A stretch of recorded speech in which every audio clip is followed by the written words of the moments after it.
So I've been clean from Escape from Tarkov for about a year and a half. And I recently stumbled into the wrong alleyway and found myself a new addiction. A worse addiction. Because it is so much more easily accessible.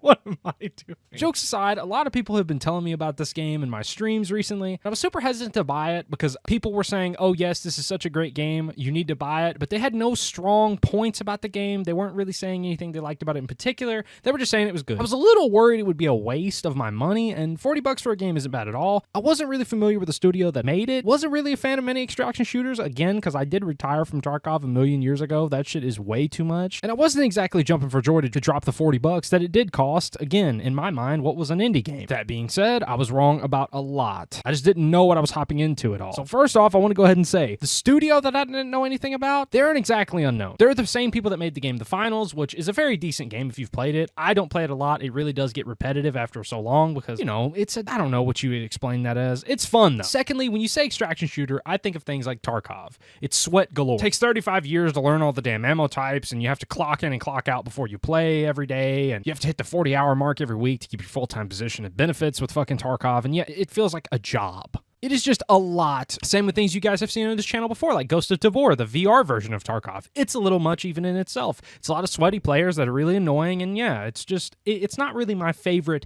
category for shooters. Arc Raiders is not like that at all. I can say with full confidence. Yes, it's an extraction style shooter, and yes, it has a lot of things that are similar, but it's way more casual. You can get on this game and have a grand old time, just running solos, squads, duos, regardless of the size of your team, regardless of if you know anything about what's valuable or what's going on. It's really, really fun and easy to grab a hold of in the early era of you playing. The combat can be challenging. I'm not saying that it's not enjoyable and fun, and it does have a learning curve to it. But anybody that plays video games more than 2 hours a week could probably pick this game up within an hour or two and have the basics of heals and the combat and how to extract and what a field depot is. Just overall have a successful time, but also have a good time. It's not very hard to grasp, which I was worried about getting into this game because, again, most extraction shooters are just a lot. This game is a lot more for your casual fan base. If you want an idea how it handles, imagine the original Division Dark Zone mixed with a simplified version of Tarkov's looting system. Yeah, there's a lot of items that you don't know if is valuable. There's a lot of junk you may need for a quest. That's the only real thing that it's like Tarkov for doing. But that's pretty much any other game with a bunch of looting. It has the feeling and the camera and a lot of the Division. If you played the OG Division game, you would love this game because I'm having such a blast for that reason.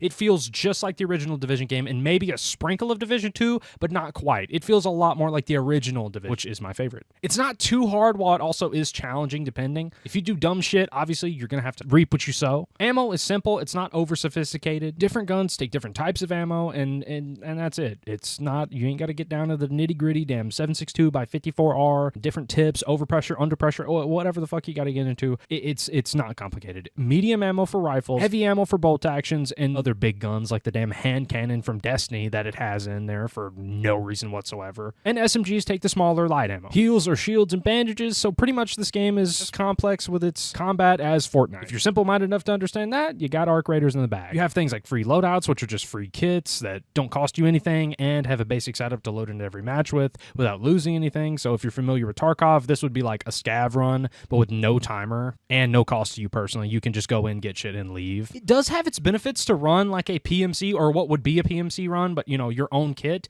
You can upgrade things. There's upgradable trees of pretty much every little thing, like even heals. Your guns can be leveled up. They can hold more ammo and be more accurate and be just better off in general. You can bring more heals because honestly, they kind of skimp you on the free loadouts. They only give you like one shield recharge and a few bandages. They kind of skimp you out on that. You could carry your own and have a lot better of a time. And they do have the like safety deposit box where you have a little box that if you put certain objects in it, you won't lose them even if you die in raid, which again, I love that from Tarkov. So yes, that's great to have here. And like I said, the only difference between Tarkov and this game is honestly, there are no NPCs that don't want to execute you. This game is PvPvE and very much so PvE. So keep that in mind. This game does have proximity chat though, so you may not get to have AI friends, but it is the funniest thing in the world to make friends with strangers in this game. I spam the fucking proximity chat in this game, even if I'm gunning people down. That way, yeah?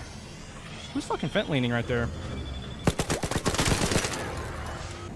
What will you have in 500 years, Mark? He laughed. Oh, fuck. Or begging for my life. There's no in between. Trying to exfil, bro. I actually have a lot of trinkets. Kind of want to exfil in the next raid. I'll just run fades. I'll just try and run as many fades as I can fade.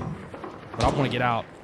Friendly! Friendly! Oh. We're good. My asshole just drew up. Chill out.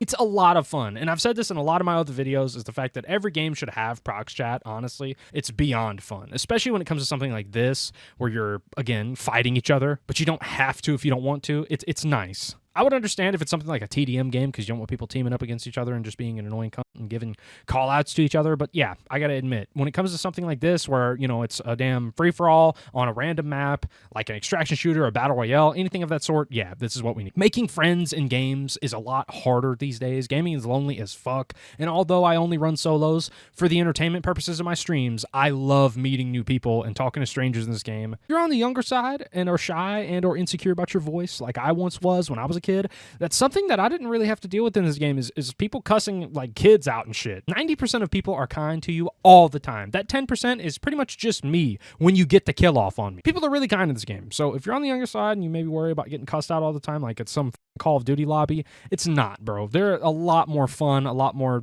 you know, just normal people. So don't be shy. Please talk. Don't use the scroll wheel and start talking to me with the damn AI clanker character voice. No. Use your microphone. Speaking of clankers, most of the time I don't even die to players. I die to fucking clankers. And yes, it's clankers. That's what I call them. They're known as arcs, but to me, they're clankers. So that's what I'll be referring to them as in the rest of this video. If that makes you uncomfortable, I apologize, dude. I love AI and I use it all the time, but I'm going to be real, dude. That's what they are. At least when they're mean. And I know I just did this to segue, but the super advanced AI in this game, which I don't really know a lot about, is really cool from what I have seen. I've heard that they adapt to your playstyle and learn how to fight you. If you do certain attack patterns, you do certain shit, like you're dodging their moves a certain way, they'll kind of see that pattern and learn from it and adapt, which I think is super cool. They're super smart, which fits the bill because they're evil and everything really smart is really evil. And that's why I avoid them all cost. I haven't seen everything that the AI has. I'm not going to know all the clanker names. I'm going to be honest. I avoid them all the time. I've died more to them than I have actual players. So obviously I'm going to avoid them for my own sake. I know it is one of the game's selling points, so I wanted to mention it.